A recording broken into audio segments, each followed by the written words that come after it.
Fandom can be a funny thing. You can be a fan of any number of things, a musician, a director, your favorite sports team, or your favorite blockbuster franchise. It's a good thing. It builds community, it can provide a sense of belonging, and it gives us something to rally around. Fandom can mean a lot of different things to a lot of different people. There are problems within fandoms, though, and the larger they get, the more pronounced they seem to become, especially when that fandom lasts across multiple generations. Battle lines are drawn, and the people on the fringes try to pull more and more people to their side. Only the battle line isn't always clear, and it's largely the largest group of fans, those in the middle, that suffer the most when fandoms turn sour. There is currently one movement that has become widespread in the Star Wars fandom, largely within the Twitter community, the wretched hive of scum and villainy that it is. Apparently, you are no longer allowed to critique Star Wars media, whether it be literature, movie, toys, or television. There are two major groups, those who have decided long ahead of time to hate everything that Lucasfilm puts out, and those who have decided to love everything the studio creates. Those are both problematic, but today I'm specifically focused on the pre-made decision to love everything about a franchise. And I'm going to start by backing up and talking about another group that I've been part of my whole life. I grew up in a Christian church, and my faith remains a central part of my life to this day. You're probably wondering now where I'm headed with this, but I promise I'm making a point. Christian media, music, fictional novels, movies, and other forms of entertainment are largely complete and utter garbage. They often carry a message meant for non-Christians, but no one is consuming these things except for Christians that feel some sort of obligation to consume them because of what they are. Christian media is the epitome of mediocrity. This has happened because the people consuming it like it, or at least claim to like it, because the subject matter is important to them. The more mediocrity is accepted, the further down that pit you slide, but instead of daring to criticize a mediocre product, they simply consume because they are supposed to, despite tenets of Christianity which speak specifically against mediocrity.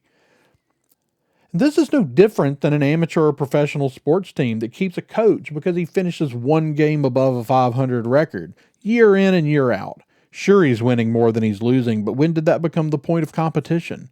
The point is to win. The point is to be the very best that you can be. The point is to fight against being mediocre at all costs. And if you don't, you may dig a hole that you can't escape. Back to Star Wars. I'm seeing far too often voices calling for fans to just consume or to just enjoy it or get out. And I've seen the claim that you shouldn't criticize an individual episode until you've seen the whole series.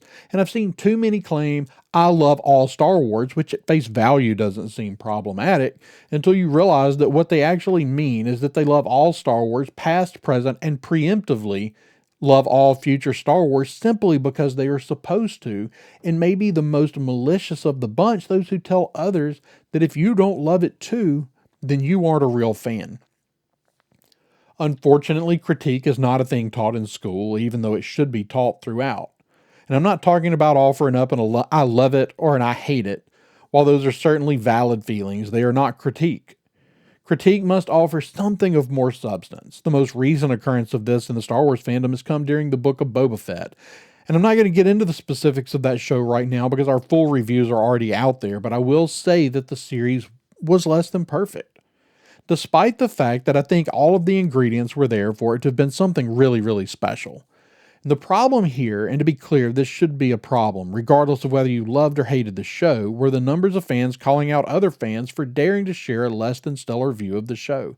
I promised you that you aren't somehow saving the franchise by calling out criticisms, and I promise that you aren't making anything better by living by the mantra, I love all Star Wars regardless.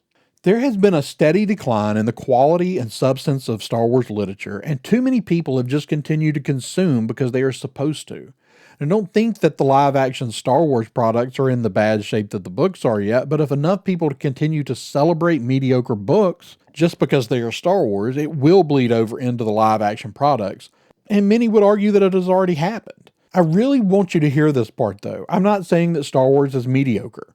Far from it. I am, however, saying that Lucasfilm has produced a variety of products that I believe fall into that category, and ignoring that doesn't lead anywhere good. I love Star Wars. I have for as long as I can remember, and because of that I refuse to accept mediocrity in the franchise. I will continue to call it out where I see it, and I will continue to criticize where it is warranted. I would also encourage you to resist mediocrity. Demand the best, or one day you will look up and your beloved franchise will no longer be anything special, with only the glory days left to look back on longingly. If you enjoyed this video, please hit that like button below, and we would be very grateful if you also hit that subscribe button. I'll see you the next time on the Science Fictionary podcast.